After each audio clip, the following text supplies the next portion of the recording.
I will retire at the right time. August 2027. We have amongst us some vice chancellors. I shared the tag vice with them. I don't want to forget them. We must form a union to get a substitute name. India is unique in the world, on the planet. Shri Sarbanand Sonowal ji lacks one thing terribly. He doesn't know how to court enemies because he has none. And ladies and gentlemen, my docket is full of them. I need guidance from others faculty that can help me tide over this very daunting, menacing problem. I can only assure you my fullest commitment to be a good student. Professor Shanti Shri Dhuli Pudi Pandit ji, Vice Chancellor JNU, Professor M.S. Chetra, Director ICSA, Akhil Bharatiya टोली सदस्य प्रार्थना प्रवाह, माननीय Nand Kumar ji, please, no, you may retire. I will retire at the right time. August 2027. Subject to divine intervention. माननीय Nand Kumar ji, we have Padam Shri Dr. M.D. Srinivas, a person who has focused on something unique, history of science and technology. We have amongst us some vice chancellors. I shared the tag vice with them. I don't want to forget them. We must form a union to get a substitute name. Because unlike me, most do not suffer vices. But trust me, my vices have nothing to do with my marriage or my profession. So Vice Chancellor Nirja Gupta ji, Professor Yugani Goyal ji, then we have amongst us Professor Ram Subramaniam ji, IIT Bombay. And of course Manoj Shinde ji, patron ICSA. आज बहुत शुभ दिन है, दो कारण से। आज का आयोजन गुरु पूर्णिमा पर है। सभी को हार्दिक शुभकामनाएं। It is a facet of Indian knowledge system. मैं सभी मेरे गुरुजनों को प्रणाम करता हूं। मेरे माता पिता, मेरे दादा दादी, मेरे नाना नानी, मेरे गुरुजनों के समक्ष थे, सभी को प्रणाम। We have in the audience people who qualify to the status of Gurujan. My respectful reverence to all of you. Friends, it is a delight to inaugurate first annual academic conference on Indian knowledge system. It has not come a day too soon. My warmest compliments to the JNU and ICSA for pioneering this initiative, much needed initiative and contemporaneously highly relevant. At the heart of this conference lies a profound truth, undiluted, unqualified. India is not just a political construct. It is much beyond. It wasn't formed in the mid-20th century. It's a civilizational continent, a flowing river of consciousness, inquiry, and learning that has endured, as was reflected by Sri Sonowalji, across millennia. I have a small caveat. Mine is not a keynote address. Sonowalji imparted a keynote address. Friends, countries live in centuries. India thrives and lives in yugas. Yug. Bharat breathes through recitation of Vedas and Upanishads. It speaks through the intricate sutras of Panini. It calculates with the precision of Aryabhat, and it governs with the prudence, patience, sagacity of Kautilya. India is unique in the world, on the planet. India's story is an unbroken narrative of human aspiration towards knowledge, harmony, transcendence. Long before universities of Europe came into being, these universities began to stir. India had already established, much before, thriving centers of learning.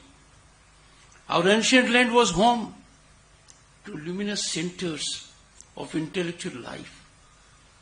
Takshila, Nalanda, Vikramshila, Vallabhi, Odantpuri. These were the towering citadels of knowledge. Their libraries were vast oceans of wisdom, housing tens and thousands of manuscripts. These were global universities, where seekers came from lands near and far, from Korea and China, Tibet and Persia. These were spaces where the intellect of the world embraced the spirit of Bharat. That inclusivity which some try to teach us, they should be learning from us. India did not just teach. India welcomed, debated, exchanged, and inspired. Let me read out a quote from Max Muller's lecture to incoming British ICS officers, because it bears relevance. I quote, "If I were asked under what sky the human mind has most full developed, some of its choicest gifts has most deeply pondered on the greatest problems of life, and has found solutions of some of them which well deserve the attention even of those who have studied Plato and Kant, I should point to India." Unquote. Friends, it was nothing but articulation of eternal truth. But then, friends, came an interregnum, a very gory interregnum. Barbarism prevailed over civilization. An unlettered Turco-Afghan military general, Bakhtiar Khalji, ravaged the centers of learning and repositories of learning, wiping off a store of knowledge that was accumulated over centuries painstakingly. Islamic invasion of India caused the first interlude in the glorious journey of Bharatiya Vidya Parampara. Instead of embrace and assimilation, there was contempt and destruction. The British colonization brought forth the second interlude, when Indian knowledge system was stunted, stymied, and subverted. Centers of learning changed their motives. the compass was moderated. The North Star was changed. From bearing sages and savants, it started producing clerks and yeomen. The needs of the East India Company to have brown babus replaced the need of the nation to have thinkers. Our glorious, inalienable facet over millennia. We stopped thinking, contemplating, writing, and philosophizing. We started cramming, regurgitating, solving. Grades unfortunately replaced critical thinking. The great Bharatiya Vidya Parampara and its allied institutions were systematically drained, destructed, and decimated. Resultantly, we became consumers of a knowledge system whose authors neither belonged to Bharat nor understood its spirit, nor at their heart was our concern. A new layer of civilizational narrative seeped in colonial prejudices, and this was imposed upon us recklessly, ruthlessly, and unfortunately it permeated. Their purpose was not discovery, it was domination. Their scholarship was not born of reverence, but of condescension. Through their distorted lens, India's profound philosophies were reduced to superstition. What a travesty! What unbearable pain! Western constructs were paraded as universal truths. To put it more bluntly, untruth was camouflaged as truth. While indigenous insights were dismissed as relics of primitive past, this was not an error of interpretation. It was an architecture of erasure, destruction, decimation. And what is more tragic, this selective remembrance continued even after independence.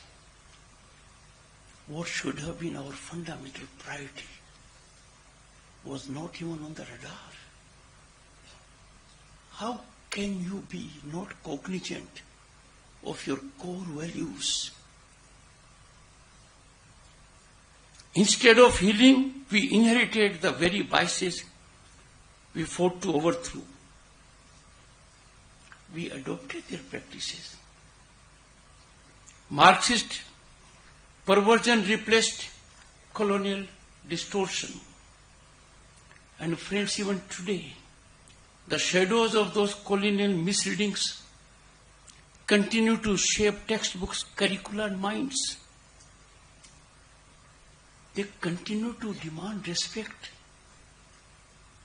There are narratives in their favor. A matter of deep reflection and of worrisome concern.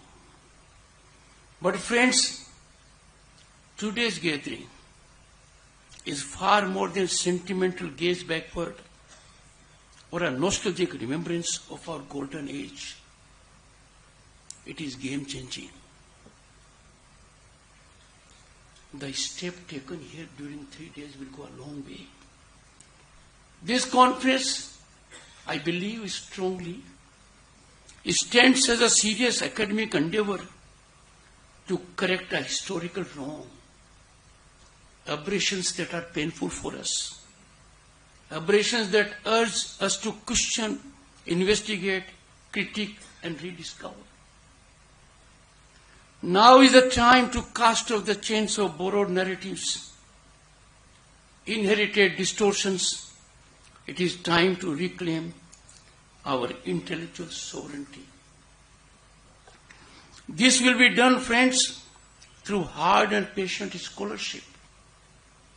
We would require an army of translators, researchers, PhDs, postdoctors, professors, analysts, linguists, modelers, and the like.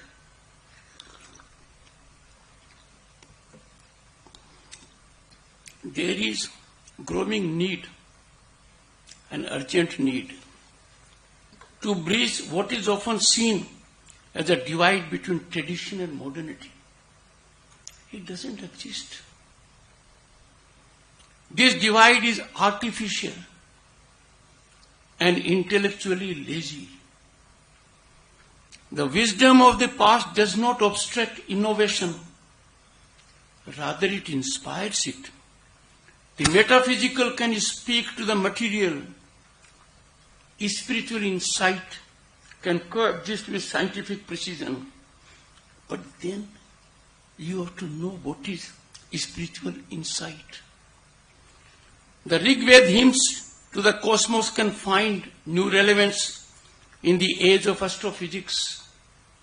The Charak Samhita can be read alongside global debates on public health ethics. As we navigate a fractured world, we are stunned by global conflagrations. So we are faced with a fractured world, knowledge systems that have long reflected on the interplay between mind and matter, the individual and the cosmos. Duty and consequence become relevant and vital to shaping thoughtful, enduring responses. This can emanate only from this land for the benefit of the global community. India must not merely import global narratives. We do it thinking they are full of worth. It must contribute to shaping them. And that can only happen when we build an ecosystem that values and rigorously studies our own traditions. And for this, friends, we need universities like JNU to take the lead. Ma'am, congratulations. You must be laboratories of this great intellectual reinvigoration and ideation. You must create spaces where historians work alongside coders, Sanskritists alongside biologists, ethicists alongside engineers. This conference is a crucial step to building that ecosystem. Let us therefore turn our attention to tangible action, because that is need of the hour. The creation of digitized repositories of classical Indian texts is an urgent priority, covering all classical languages such as Sanskrit, Tamil, Pali, and Prakrit, to name just few. These repositories should be made widely accessible, enabling scholars in India and researchers around the world to engage meaningfully with these sources.